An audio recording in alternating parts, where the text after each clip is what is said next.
In this video, I'm going to show you how to use the Google Maps on an Apple Watch. Go to your app screen. In app screen, scroll down and search for the Google Maps app. Open Google Maps. And here you get these two options, current trip and travel times. Now, to use Google Maps on your Apple Watch, go to your iPhone and open the Google Maps app first of all. And here I'm just tapping on, this is my Google Maps app, and here I'm tapping on get direction and choose destination. I'm just searching for a random location here, and then I'm tapping on start.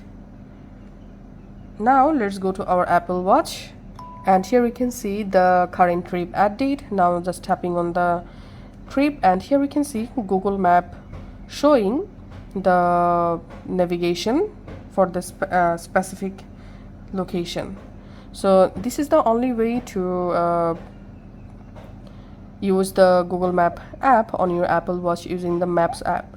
And now if you have the Apple Map, then go to your app library, and this time open the Apple Maps app, and using this crown you can zoom in or zoom out your location just like this, as you can see. And you can tap on this search location icon to search for a specific location, and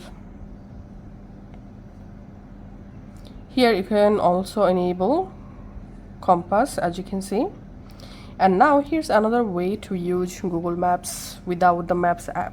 To do that, go to your iPhone and just open the message app, open a random conversation and send this text message maps.google.com. Then go to your Apple Watch, go to the app screen and open the message app, go to the conversation and just open the Google Maps link here.